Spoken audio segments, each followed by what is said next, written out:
This is Identity at the Center.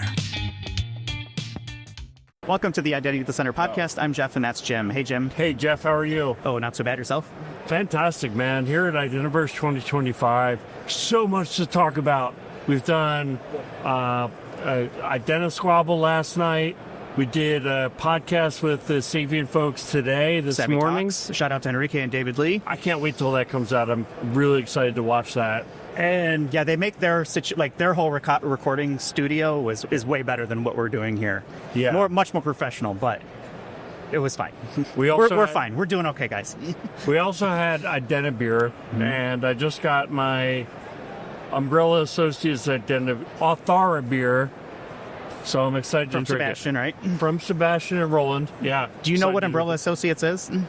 Do you know what the nod is to that? No, I don't, but I know there is one. It's a video game tie-in. Okay. But it's also their company. But yes. Yeah. Yeah, it's like Umbrella Labs or something, or something like that. Umbrella Corporation or whatever. I'm not the expert, but I know it has something to do with Resident Evil. Yeah. Yeah. So yeah, we're here at Identiverse, live on the show floor. So thanks to RSM and Identiverse and RSM for getting us here and setting up CRA for sponsoring, basically giving us this awesome space. Yeah. So definitely appreciative. We might have people just walk up to us and talk in the middle of us recording here an episode, but we'll deal with it like we always do live. But why don't we jump right into it? We've got our guest. We were trying to figure out, is this like the 10th, 11th time? Andrew Shikiar, part of the FIDO Alliance here, Executive Director and still CMO? CEO, okay. Welcome, I guess, back for the 11th. Thank you, yeah. I can't be here enough. It's great to be here. Thank you. Thanks, guys. Yeah, exactly. So let's start with, I guess, what have you been up to? So you've got Authenticate Con coming up here in a couple months, but what's new in the world of FIDO?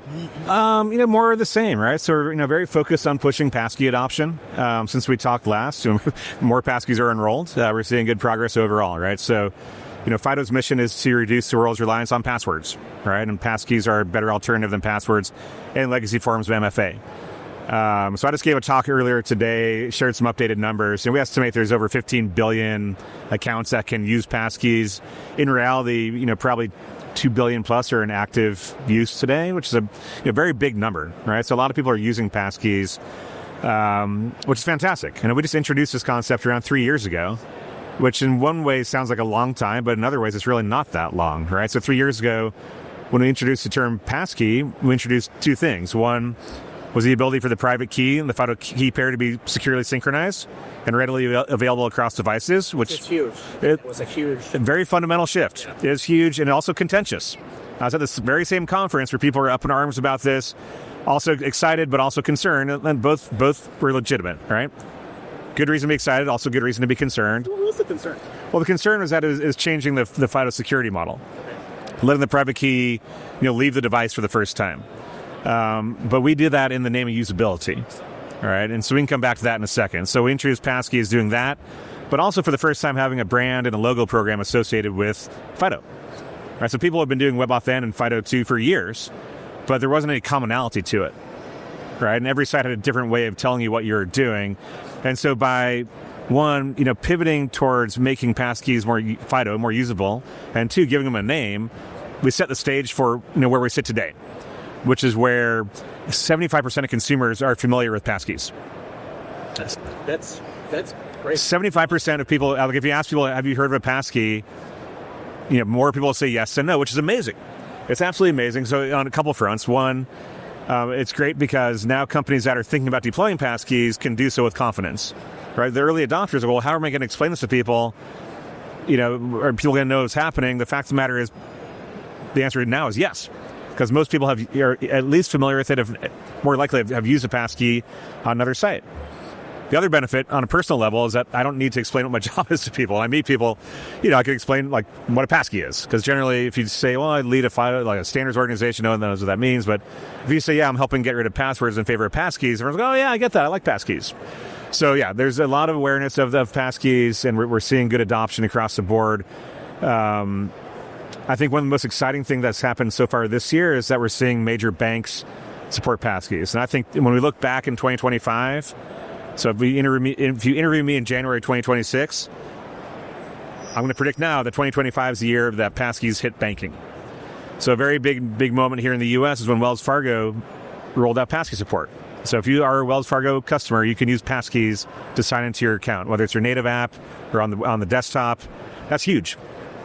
That's huge because it goes back to the point I was talking about earlier, which was a concern around syncability. And the feedback was, well, look, banks are never going to use Passkeys. They'll never do this. Well, they are, right? They understand they still need to do some added signaling and things like that, to have higher assurance on top of async Passkey. But you can do that, right? That's not holding people back. And I think that's very exciting. So that's what we've been up to. The other thing we're working on is like other things we can do to add added signals within the Passkey sign-in itself for higher assurance scenarios. Those are things we're working on, and we'll continue to progress inside the Alliance over the next year or so. So I see like this, the syncing thing is such a big deal for me because I use so many different devices. And I remember when this first came out, I was like, oh, this is great. Yeah. And then I was like, wait, why do I have like 8 different passkeys? Because I have 8 different devices. And so I understand the security implications of it. But what good is security if there's no usability and nobody adopts it? So I understand the reason for the concern. But as a consumer of this, look, it makes my life so much easier, which makes me want to use it more, which at the end of the day makes me more secure. 100%. That's exactly it. And so like having to enroll every device for every service it's a non, like we were hearing this from relying parties, like it's a non-starter. It also almost forces like a recovery process every time someone wants to enroll a Passkey. And so it's almost counterintuitive or counterproductive in the sense that like if you have to enroll every device for every service, you're keeping that password front and center for someone to enroll. And with now that you have the Passkey syncing, you don't need to do that. You can start putting the password further and further in the background, and then get rid of it entirely. And of course, companies like Microsoft are letting consumers ditch their password, or new accounts are signing up without a password at all. And that's the goal, right? Our mission as an alliance is to reduce or eliminate the world's reliance on passwords, and Passkeys are doing that. Full stop. You mentioned the private key leaving the device. Give us the quick and dirty version of that. Well, so historically, you have a device-bound key, so that the private key never leaves the device, and the user, when you are going through part of the authentication ceremony, you're verifying yourself to that device, and the private key is there, and then once you're verified, the private key talks to the public key on the server, and the private key just always stays in that device. So with Passkey, synchronization, that private key can essentially be securely managed in the cloud environment. So say it's an OS cloud like iCloud or Google Cloud or Dashlane or 1Password, one of these guys, and then it's readily available wherever else you have those clients, right? So in the Apple example, it would be on my iPad, my MacBook, my other iPhone, whatever it might be. It's there, right? And so then when it comes time to sign in on that new device, I enter my depending on the setup and the flow. I may have a first step where I enter in my username, or I may not need to do that. And then when it comes to sign in, I just automatically have the Passkey there. And I still need to verify myself using the on-device biometric or on-device, whatever the screen unlock may be, a biometric or a PIN or a security key. But then the key's there. And so from a usability standpoint, then from the average consumer, it's the same thing I'm doing to unlock my device as what I'm doing to sign in anywhere. Right. I mean, but is that always the way that Passkeys have worked? In the sense that, you're using the device unlock, right? And so when you ask your average consumer, how do you sign into thing? They'll say, how do you sign into sites on your phone? They'll say, I use Face ID. They won't say I'm using a password manager. They won't say I'm using Passkeys. Or they think about the interface, which is the device unlocks interface. That's what most consumers deal with, whether if you're an iPhone or Android or your PC. That's what they contemplate. And then the Passkey sits behind that. Yeah. So you also talked about signals becoming more a part of the safe way to adopt Passkeys for organizations that have concerns about that. Talk to us a little bit about what you're envisioning there. Is that really kind of where FIDO Alliance is going, or the FIDO standard? No, so I think when you think about authentication, right, or in general, I mean it's always been about signals. How much do you trust a sign? How much do you trust a device-bound Passkey? Most banks, larger, like high assurance organizations will have all sorts of risk modeling and risk engine and risk signaling. And it's a matter of, how much they lean on one signal over the next, right? So I think that there are passive signals, there's active signals, there's all sorts of vendors, of course, in this ecosystem that provide different sorts of data to service providers for them to make their own decisioning on, right? So these things feed into a risk engine or a decisioning engine, which then grants access or not, or maybe it triggers a anomaly or it triggers a step up or things like that. So it's all about balancing signals. So something we're working on inside of FIDO Alliance are ways to actually embed added signals as part of the Passkey sign-in itself, right? So we're working on something called Trust Signal Framework, which will be a framework that will be supported in operating systems that allows very strong signals about the passkey to be embedded in that actual passkey sign-in. So we're establishing both a framework and we'll be specifying some actual signals that a high assurance RP can use and lean upon to have higher confidence, primarily for the new device use case. All right, so we talked about Wells Fargo, for example. Wells Fargo right now, they're doing a one-time binding for me to set up my passkey. But when I'm on my same device, they know it's me, and there's a high, they have the high degree of confidence that it's me. Now, when I go to a second device with any service, that's where you enter in. Some risk is introduced, and that's where I think our ability to add more data with that sign-in is going to add a lot of value to these higher assurance scenarios. And so that's what we're focused on with this concept of trust signals, which is something we're actively working on inside of FIDO Alliance. Is that something that you're working specifically on FIDO Alliance, like you said, or are you working on a conjunction with shared signals framework and some of the other open standards that are being developed? Working on it inside of FIDO Alliance, and of course we interact with other standards bodies across the board on everything. But so it's not tied to the shared signals framework, but there's obviously some parallel concepts. Do you think this might come together at some point, or I know there's sometimes a little bit of competition, but no competition. But we always look at building joint use cases with other standards bodies, and we work very collaboratively with OpenID Foundation, W3C, and groups like that. Here's my vote for SSF. Mm-hmm. So, Sean, if you're listening, I got you. Well, let's talk about the signals again a little bit more. Where do you see these signals coming from? Well, so it's still work in progress, right? And so, again, we're focused on establishing the framework and then understanding what signals we want to provide. And I think one could envision FIDO Alliance creating some signals. Perhaps there's information that, say, platforms may have about users, about their devices, maybe about the phone numbers. There might be things like that we may be able to specify. And there may be a framework that other people can bring a signal into. So it's still work in progress. And, I think we'll be able to talk in more detail about this probably next time we connect. All right, well, if I get a vote, one of the things that I was so impressed about with FIDO Alliance is your ability to bring all these big tech companies to the table to build out the standard for Passkeys. Yep.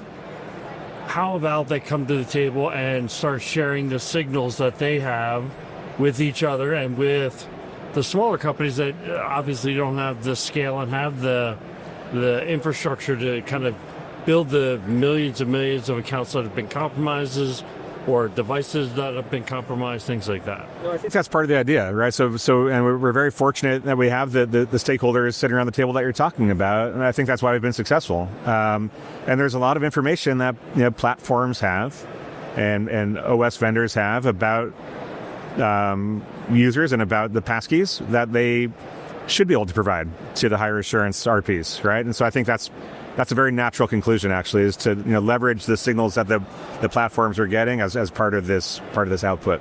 We're lucky having this platform to give feedback, but how can others give feedback?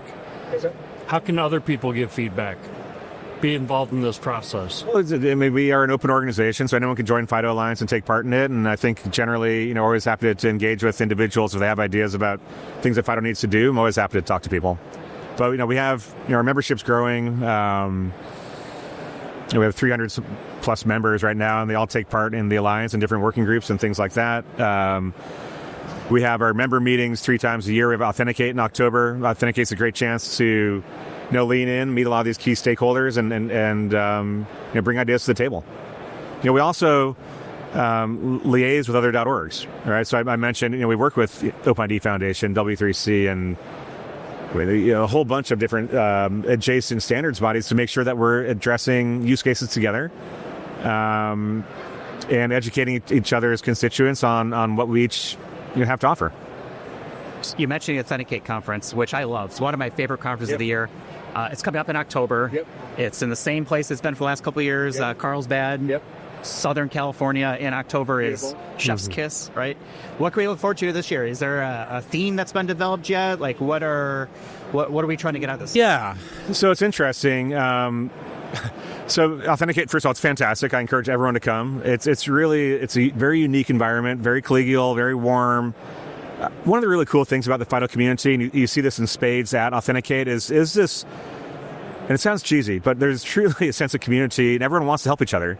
It's not cheesy, because not every industry is like this. That's true. And look, we're in cybersecurity at large, but we're in identity and access management.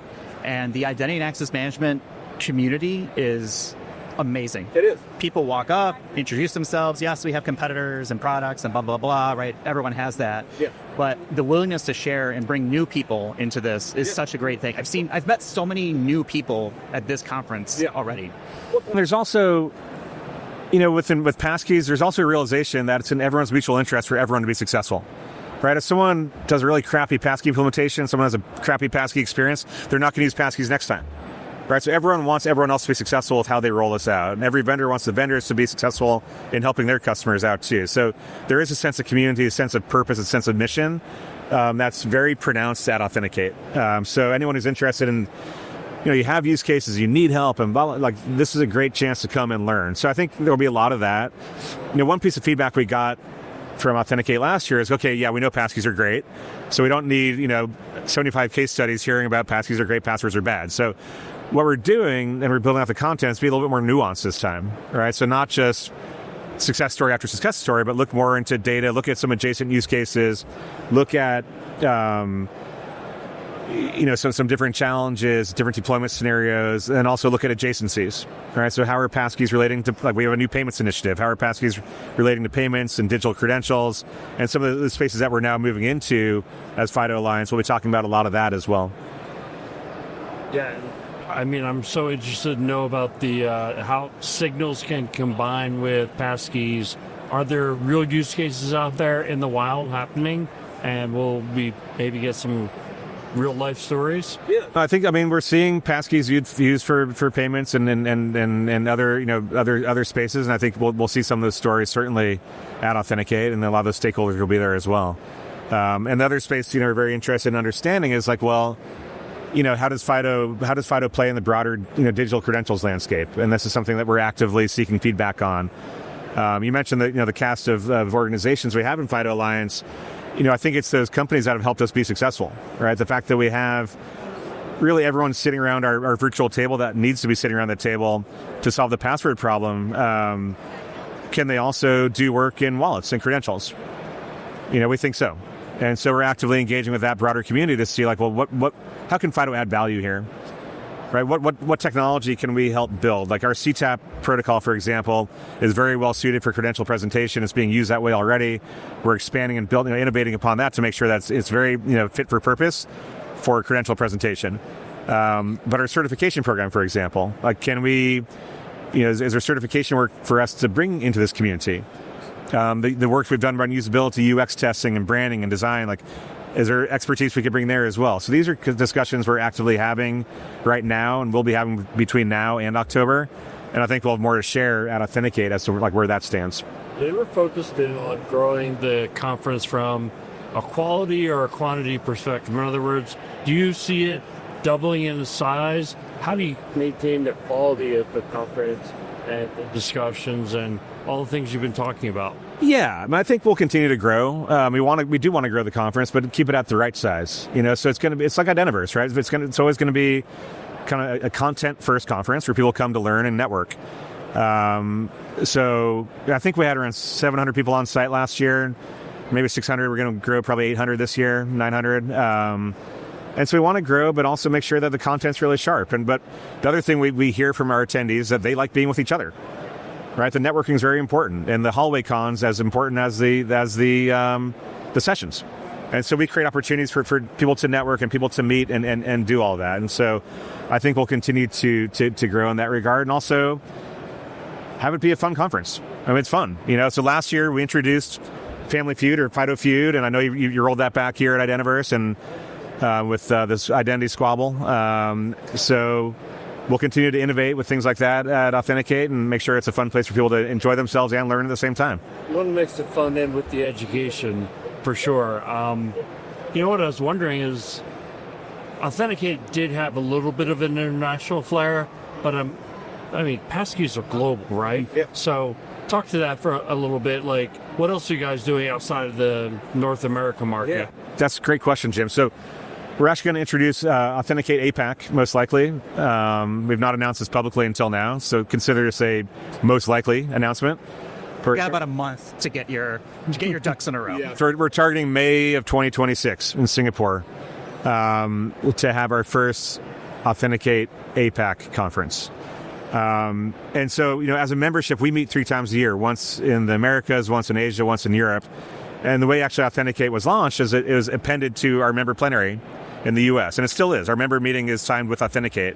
And so we'll take the same model, but bring it to Asia.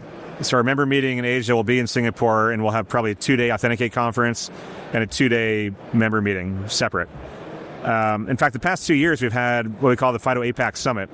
One was in Vietnam and one was in Malaysia. Both were very well attended. We had around 300 people attend both. Lots of sponsors. There's a lot of activity in Asia, especially in Southeast Asia around FIDO.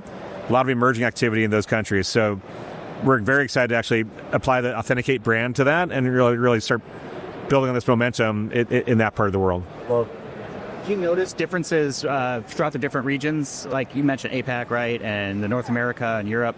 Are there differences that you've noticed from like an adoption or style of adoption or kind of regional things like that where it's like, oh, this region really likes this or this has seemed to work here, but it doesn't work elsewhere? Yeah, it's interesting. We're seeing adoption across the board, and Japan's fascinating, right? Some of the earliest adoption was in Japan through NTT Docomo. They were kind of one of our early flagship RFPs, and the Japanese market has really accelerated over the past 2 years, and a lot of it's being driven by government. And so we have a seminar in Tokyo every December, and 2 Decembers ago, the head of digital agency in Japan, spoke about Passkeys, and they were kind of very cautious. Like, this is interesting, and still need to see. Meanwhile, they've basically done a full embrace of Passkeys now in Japan because they're seeing all these threats emerge. They're seeing the usability, the benefits of Passkeys, and it's being proven out by some of the earliest adopters of Passkeys worldwide are in Japan with Docomo, Line, Yahoo Japan, and they've had great success. And so, through this success in industry, we're seeing government embrace this also with, e-citizen services and also pushing industry to adopt Passkeys to protect themselves from the ongoing growth of attacks. So, Japan's one market that had very early adoption of FIDO, a little, cautious on Passkeys, now is going full bore. In Southeast Asia, we're seeing a lot of interest in the work we're doing around identity verification.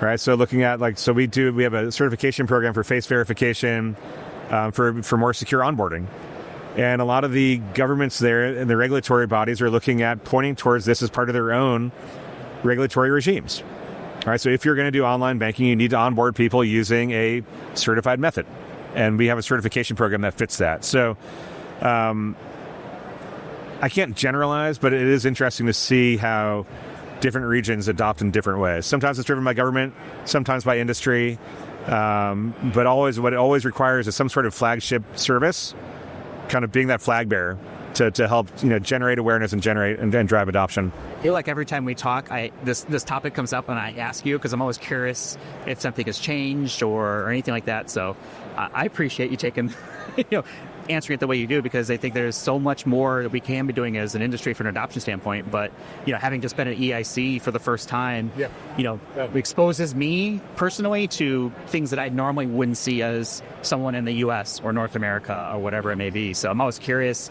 what those stories are that work internationally, because I think we can learn some of that and bring that back and say, okay, well, we've seen this work elsewhere. Right. And maybe we tweak that on our messaging on our side to say, okay, why aren't more people using Passkeys, or how can we accelerate the adoption is probably a better way to put it, because it's here. It's here. And so I think Europe has some regulatory challenges. So I got a question a lot about PSC2 and how does FIDO, fit, how does Passkeys fit with PSC2? And, we're actively engaging with the regulators there to make sure they explicitly contemplate Passkeys as they update those regulations. But we have banks deploying in Europe as well, right? So Abanca in Spain and Bank ID Norway. There are banks deploying in Europe, and we're seeing a lot of interest from central governments there as well in FIDO in general, and our certification programs also. Yeah. Thanks for coming on the show today, and I hope this background noise only enhanced the episode. Yeah, we're live on the floor. I mean, we no one like jumped in the middle of this or like threw anything at us. Yeah. I was waiting for like a pie in the face or something, like nothing, like the face is unmarred for those watching. So yeah, all good. Yeah. So thank you again for taking time with us. What's next for you here in Vegas? So we'll kind of wrap things up with that. Like, do you have more dinners, dances, gambling, shows? No dances, no comment on gambling. I have another night here. So I had a nice session earlier on today. One thing that's always cool about, being at Identiverse and talking about FIDO is that our sessions are always packed. Yeah. And I'm not trying to be arrogant, but like the Passkeys sessions yesterday that Megan and team did were packed. And my session today was packed. It's just awesome to see how much interest there is in what we're doing. We don't take that for granted at all, and we appreciate people actually tuning in and wanting to hear what we're up to. So we have more sessions this week. There's a UX session tomorrow. There's some other master classes. So we have a couple more pieces of content here at Identiverse, and lots of networking and meetings, and maybe a little bit of carousing as well. But have some fun. I mean, you have balance in all things, right? Some fun. Yeah. Okay, we'll go ahead and wrap it up, I think, for this week. We'll have a link to your LinkedIn profile in our show notes, as well as FIDOalliance.org. Definitely big supporters of you guys' organization. I think I'll have to count, but 10th or 11th time, you're always so great for your time, so appreciate it. And you can find us on the web, idacpodcast.com. Like and subscribe, do all that cool stuff. And we'll talk with everybody in the next one. You've been listening to Identity at the Center. We hope you've enjoyed the show. Make sure to like, rate, and review. And we'll be back soon. But in the meantime, hit the website at identityatthecenter.com. See you next time on Identity at the Center.